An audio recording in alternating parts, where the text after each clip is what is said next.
एक व्यक्ति था, उसकी पत्नी का देहांत प्रसव के दौरान ही हो गया था, परंतु किसी तरह बच्चा हो गया था। छोटा बच्चा माँ के बिना कैसे संभाला जाएगा, ये एक बहुत बड़ी चिंता का विषय हो गया था।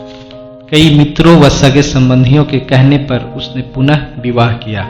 बच्चे को नई माँ मिल गई। नई माँ बच्चे को सार संभार करने लगी। बच्चों को भी लगा जैसे उसकी माँ फिर से मिल गई। कुछ ही वर्षों में उस युवती का भी एक पुत्र हुआ और उसका ध्यान अपने नए बच्चे पर अधिक रहने लगा। धीरे धीरे उसकी दृष्टि पे दोष आने लगा और वो पक्षपात से ग्रसित हो गई। अब वह उसे लगने लगा कि इस घर का वारिस तो बड़ा लड़का है और संपत्ति पर भी अधिक हक इसी लड़के का है। उसे अपने पुत्र की भविष्य की बहुत चिंता रहने लगी। उसने अपने पति को समझा बुझा के राजी किया और बड़े लड़के की पढ़ाई लिखाई सब छुड़वा दी और घर के नौकर भी हटा दिए तथा सब काम उसी लड़के से कराने लगी। बच्चे के ऊपर बहुत बड़ी विपदा आ पड़ी। वो अभी दूसरी कक्षा में ही था और दुनियादारी कुछ नहीं जानता था। उसे यही लगता था कि माँ ने सही किया होगा। घर का सारा काम करते करते उसका पूरा दिन बीत जाता था। धीरे धीरे माँ ने उसे समझा दिया कि उसका असली कार्य अपने छोटे भाई की सेवा में ही है और उसका छोटा भाई ही असली मालिक है। बच्चे ने माँ की आज्ञा मान ली और सदा ही अपने भाई की सेवा संभाल में तत्पर रहने लगा। अब वो बड़े लड़के को जरा जरा सी गलती होने पर डांटने मारने भी लगी थी ताकि उस पर एक भय बना रहे। वो कोई अच्छे से अच्छा काम भी करता तो उसकी सौतेली माँ उसे बिल्कुल बेकार बताती, लेकिन फिर भी मन में माता के लिए प्यार ही उभरता। वो उसे सौतेली नहीं मान पाता था। उस औरत ने घर के पूजा पाठ का जिम्मा भी उसी बच्चे को दे रखा था, अतः उस बालक की बुद्धि धीरे धीरे आध्यात्मिक होने लगी। जैसे जैसे वो बड़ा होने लगा उसे सच्चाई समझ में आने लगी, लेकिन अपना सब दुख भगवान से ही कहकर संतोष कर लेता था और उसका सारा दुख समाप्त हो जाता था। वो अपने पापा से बहुत प्रेम करता था और जानता था कि पिता उसकी स्थिति से बहुत दुखित रहते हैं, लेकिन वो उसे हमेशा माँ की बड़ाई ही करता था। पिता का होना ही उसके लिए बहुत था, परंतु उसके पिता भी एक बीमारी में चल बसे और वो बिल्कुल अकेला हो गया था। बस भगवान ही उसके लिए रह गए। समय लगा और दोनों बच्चे बड़े हो गए। अब घर का सारा अधिकार सौतेली माँ के हाथों में था।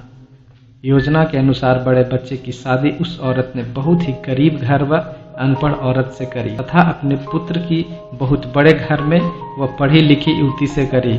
उसने बड़े लड़के को नौकरों वाले घर में से एक घर दे दिया और उसकी पत्नी को भी बता दिया कि उसका असली कार्य मालकिन यानी छोटी बहू की सेवा करना ही है। छोटे लड़के के लिए उसने बहुत बड़ा भवन बनाया था और स्वयं उसी में उन्हीं के साथ निवास करने लगी। बड़ा लड़का खुशी से अपना जीवन व्यतीत करने लगा और पत्नी के साथ माँ व छोटे भाई के परिवार की सेवा करने लगा।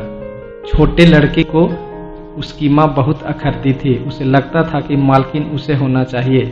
अब सास बीमार भी रहने लगी थी और साथ में रहने के कारण रात बिरात सेवा उस छोटी बहू को ही करनी पड़ती थी, जो उसे बिल्कुल नापसंद था। एक दिन पता चला कि सास को छूत की बीमारी हो गई। ये जानकर छोटी बहू और दूर दूर रहने लगी। उसकी आंखों में सांस खटकने लगी।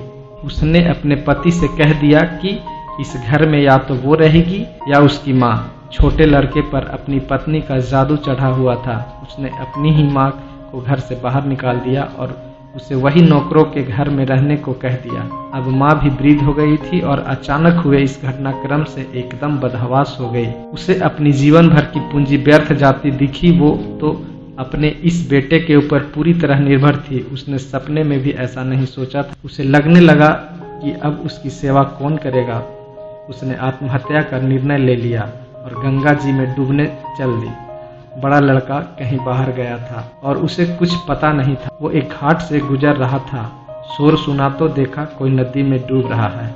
उसने भी छलांग लगा दी और जब बचा के लाया तो देखा ये तो उसकी ही सौतेली माँ है। सारी बात पता चली तो वो बहुत दुखित हुआ और अपने पति व माँ के साथ घर त्याग दिया, दूसरे गांव में रहने लगा।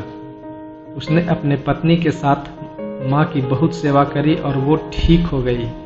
वो लोग अच्छे से जीवन बसर करने लगे। एक दिन उसकी माँ से बड़ी बहू ने पूछा, माँ मुझे कुछ शिक्षा दे दो।